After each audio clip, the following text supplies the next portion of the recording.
Absolutely, we understand that.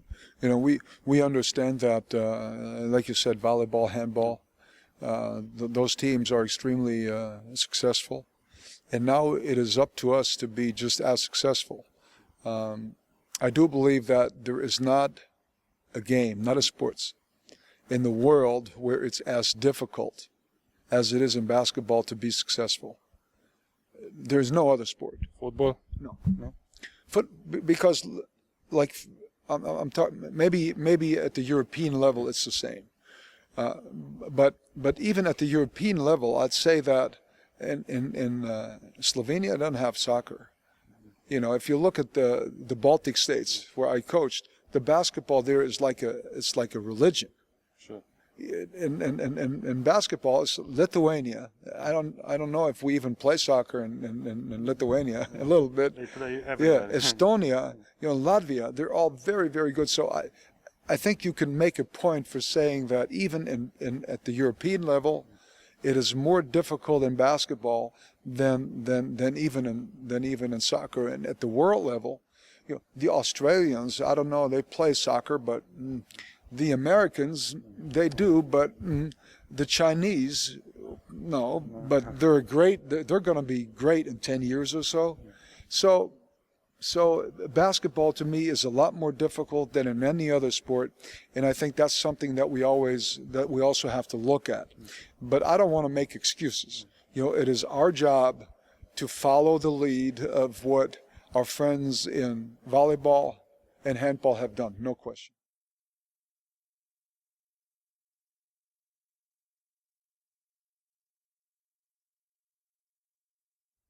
Well, we're going to try to be really good defensively. We're going to try to be one of the top 3 defensive teams in the tournament. That's one. And then from our defense, we're going to try to run, but not crazy. You know, we're not going to play run and gun type basketball. That's not what you do in Europe to be successful.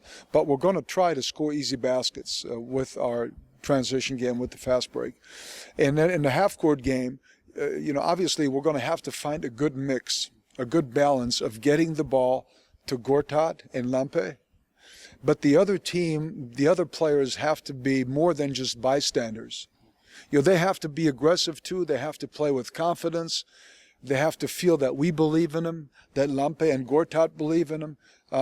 Because if you have 3 guys watching and 2 guys having to do everything, it doesn't work that way. So on both ends of the floor, we're going to have to function like a real team.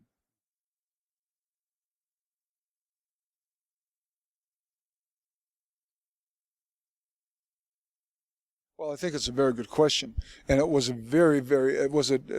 question that we debated for many hours.